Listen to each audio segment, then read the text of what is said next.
What's going on, Reef Builders? Sean and Evie here, and we are excited to share with you that we are both headed to the Nuremberg, Germany to attend the InterZoo conference.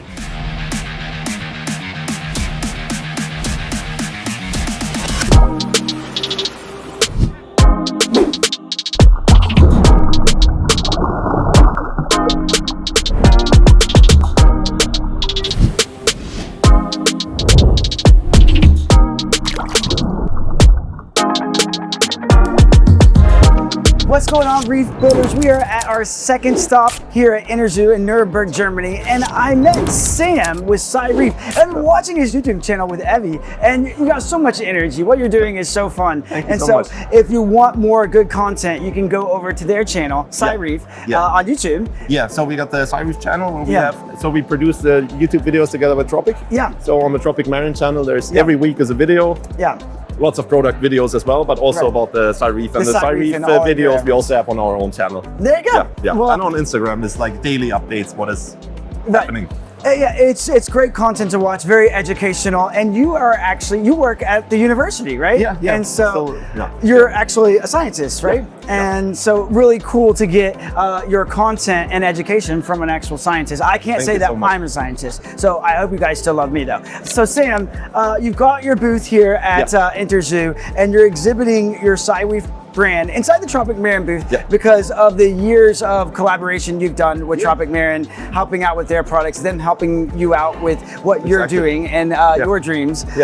In 2024, you launched Sci Reef. Yes. Because one of your passions about 10 years ago was to eventually do this for the industry as a business. Yeah, right? exactly. And so you had seen what Jamie Craggs had done over in England, and you're like, somebody's got to do this and offer these tank raised spawned Acropora to the community. Yeah, exactly. So in 2024, you had your first spawning, and here these actual coral are. These, exactly. These are all from the Kentai, are all from the spawning, and there's several benefits of spawning them in. These have never seen a reef. They only know aquarium conditions. That's why they're so chill and also fluffy here in the exposed. So with imported corals, I would not do that. Right. Let's put it like that. Right. So these are very a lot more forgiving, I would say, because they don't know anything else than aquarium conditions. They're being raised in the aquarium. Yeah. And so it gives you a better success rate for the hobbyist at home. And so exactly. I know I tell you that all the time when we talk about aquaculture, how much better success you're going to have with aquaculture coral,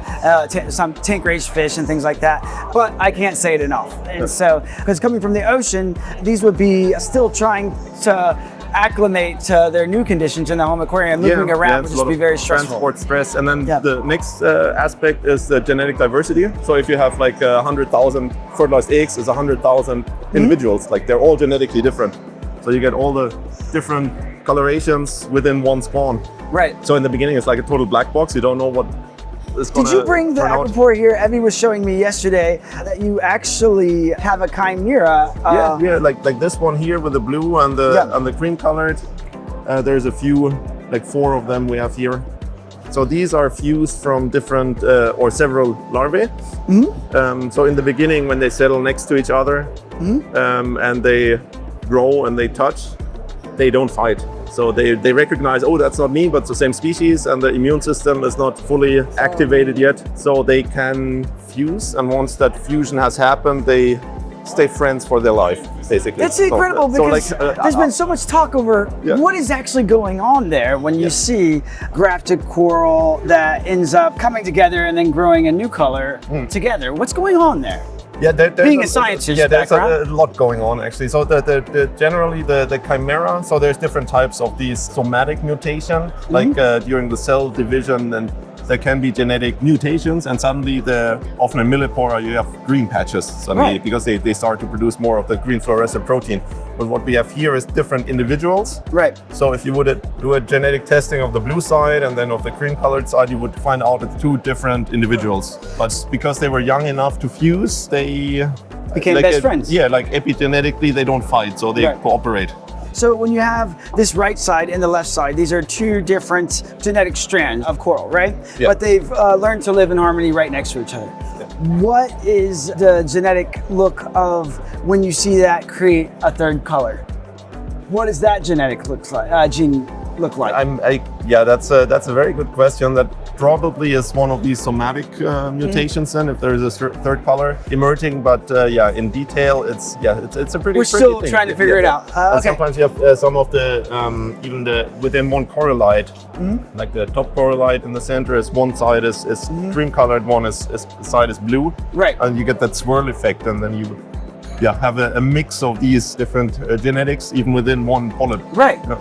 I heard of some feedback. So I was talking with Carrie over at the Florida Reef Track Restoration Program, right? And she said that she's talked with some of the scientists, and they have actually said that there is some DNA sharing going on where they might pull some of the strongest parts of the DNA from each other, and that's why you get a completely different look. So that one is actually a bit older. So we have the two categories, right? We have the unique corals, we call them, where we like never cut off anything. So if it leaves our door, it's gone, right? So we don't have any backup. Right. And the person who buys it is the only person on the planet who has the Really? coral. Yeah. So from each batch, we take a part aside, Right. two frags from them. And these we call the twin corals, right? They have the same properties, they grow just as fast, they're just as adapted to aquarium conditions, but they don't exist a single time anymore, right? So, and that's the reason why we can offer them for a much more affordable price, basically. So, and this is also one of these twins, if we call them.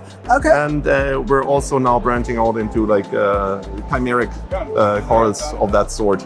Does the ID chip of the twin reference like the main original colony of it, and then like -1, -2, -3, or no, we don't have like. Yeah, I mean they do have serial numbers, and on the tag it says the species that is from us. When the birthday is, basically you can have a little birthday party for your coral, and whether it's a unique coral or a twin. So all that information is on the chip. Right. Yeah, but the twins themselves, they don't have a separate number. Yeah. Okay, I mean, makes sense. each tag has a serial number. Right. Yeah. So in essence, kind of the same. It just literally is kind of a code that would let you know, okay, internally, this is from which colony, and this was a second generation of this, not the absolute original. Let's take a look at this. The tag itself, so that's just where and this one doesn't yet have a tag. This one doesn't have a tag yet. The tag is, I just had one in my hands. There it is. So this is how the tag looks. Okay. This is PVC coated, and inside is the NFC tag. So that goes into the slot. Right. And then this protects it. Yeah. Okay. And then it's sealed with glue, basically, so it can't be opened anymore. And the tag is then locked, so the information can't be changed anymore.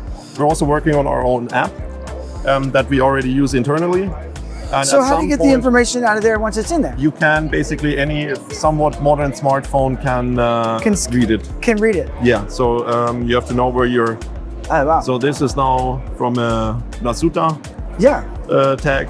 Okay. So I just grabbed one that was already prepared, and it shows you which year it's born, basically, and whether it's a twin or a unique coral. Right. And once we finalize our app, which hopefully won't be too far into the future, but app programming is a bit more complex than I hoped. Right.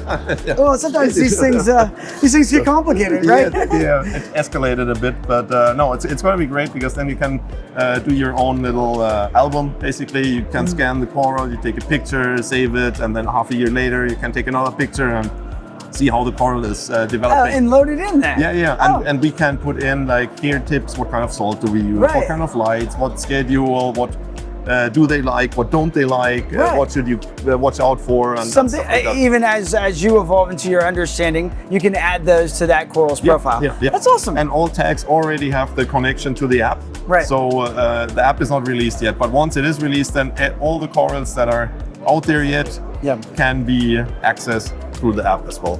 Okay. So the feedback we get from customers now, they go out into the big world, and then maybe it turns out some coral really likes I don't know, certain parameters, that we get through feedback, and then we can integrate that into the app and update your customers. Yeah. That's awesome.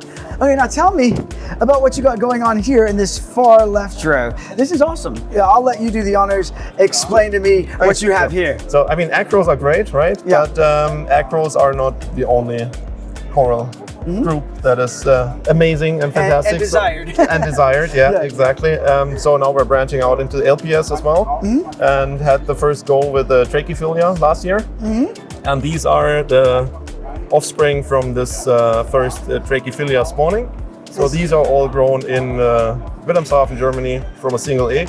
You can see the differences in coloration. Yep. So I can't tell how they will develop in the future, but it's really amazing, the genetic diversity again. And one aspect is, once again, the adaptability, right? The plasticity. So these guys grow up under 25 Celsius. The parents are from Australia, and they need a cold winter, basically. So that's, I think, one of the reasons why people often had issues with Australian trachees. Right.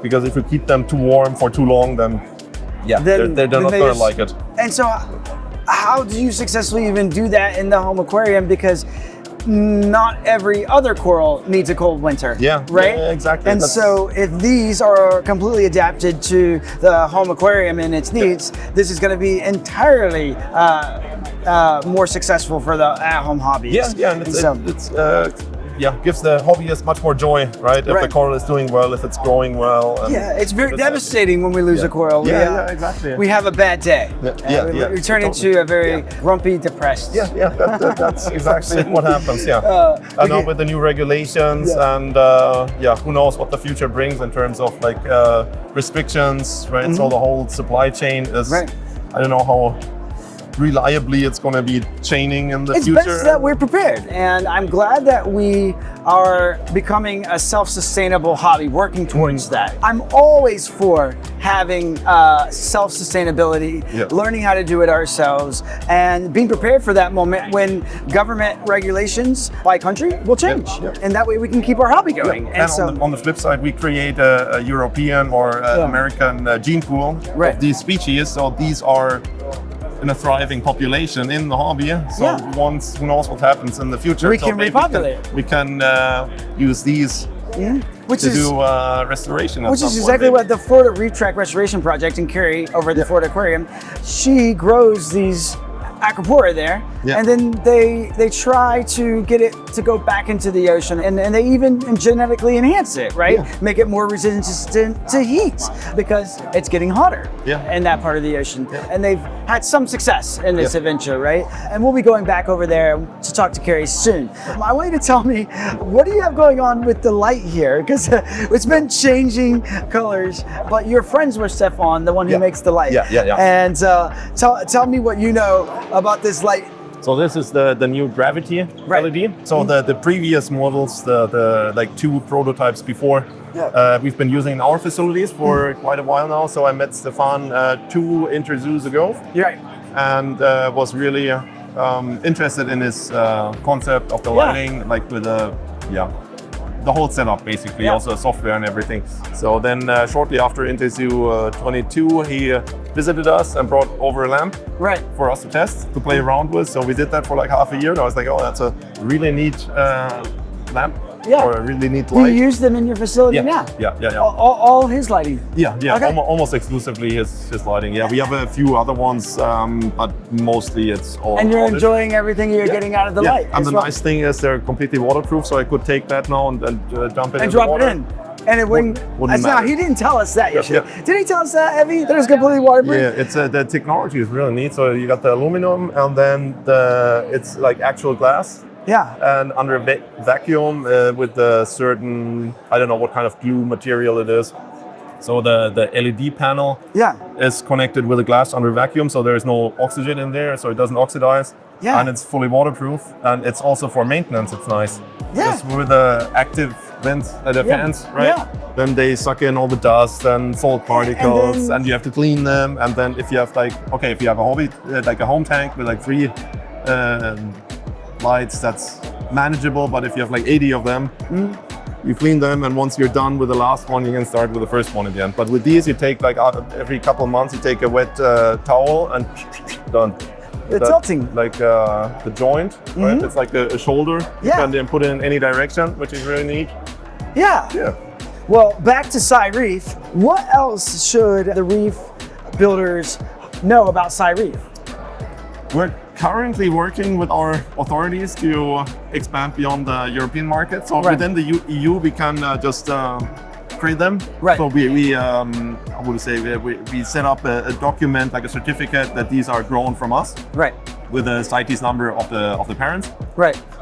But these guys don't have a CITES number yet, because they can't have one, because they never crossed an international border that is CITES needs a CITES permit, right? So we're planning our first export into Switzerland right now, so we're in close contact with our authorities to make everything work. To create CITES numbers for all these. Okay, very so cool. they need they will be German corals basically, so they will get a German export permit and the Swiss import. And once we figured out all these details, and the authorities are really supportive, so they really like what we do. And is this something that the authorities are still kind of grasping, that they're having to come up with kind of a designation for these? Not quite designation. So we had them visit our facilities. And again, they're really supportive, really cool guys, and they also are not against the hobby, which I also think is very nice. That feels good. You know, that they don't hate us. They don't. At least the German authorities don't. I can't speak for every country and their authorities. Technically, for a CITES listed organism, you would have to keep a list of your stock, like a stock list, like a daily stock list. Meaning we would have to count, one day we have 538,212 larvae. Like with each individual number, right? And the next day we would have to count again and say, okay, today we have 463,278 larvae. And mark which one died. Wow. Which doesn't make sense at all, and they know that too. So now we have to find a way, when is a coral a coral? And this will be based on size, that we start counting at like a centimeter diameter, and then it counts. And this is also a paper boat, but that needs to be aligned with the German regulation, basically. You know, they're checking how to, like the wording on it, basically. Once that is figured out, then we can do our stock list. And challenges you didn't know that you were going to come up against when starting Sci Reef, right? Yeah, exactly. Yeah, the whole business side is is a lot more complex. I'm a biologist and scientist by training, right? I'm not a not a business. Can someone handle this part for me? But that's again, it's great that we have the partnership with Tropic. Because sometimes I get letters and I'm like, I have no idea what that word means. Basically, you go talk to Marcus. Well, very cool. Super awesome to see what you're doing with Sci Reef. Definitely feel like it would be a great idea for you to go and check out their channel. So, and that's run on Sci Reef's YouTube and Tropic Marin's YouTube. And Instagram as well. And Instagram. So we do a daily update. A daily update, because I saw it on the QR code. And they're fun. They're fun. He's never having a bad day, at least on Instagram, okay? Fun is an important part of the whole undertaking. If there is no fun, then Well, that's why we got into this, right? Is because we're having fun ourselves as hobbyists and enthusiasts towards the aquarium trade. Well, that is all I have with Sam here in Tropic Marin booth / Sci Reef feature at InterZoo in Nuremberg, Germany in 2026. If you have any questions for Sam, definitely comment down below or migrate on over to his YouTube or Instagram and you can message them directly there. Anything else that you'd like to say to the Reef Builders community? Well, I'm always happy if people are interested in what we do. And it's just a fantastic hobby. And it's so complex. I always say it's also great for young people because it incorporates basically everything, right? You need chemistry, you need biology, you need physics, like lamps, math, aesthetics. Like it has to look nice, right? So everything is covered in there. So with an aquarium tank, you're prepping yourself. Do you teach classes at the university as well? Or just do research? Really? Okay. Really. Sometimes I do a class about... I almost thought I saw your professor side coming out just a second ago. We've got chemistry, we've got biology, we've got math, and this is why this is important, young people. But just proving that it is important. All right, Sam, we're going to get out of here. I know you have a lot to do and a lot of people that have stacked up wanting to talk to you. Reef Builders, we'll see you next time. Until then, snailed it.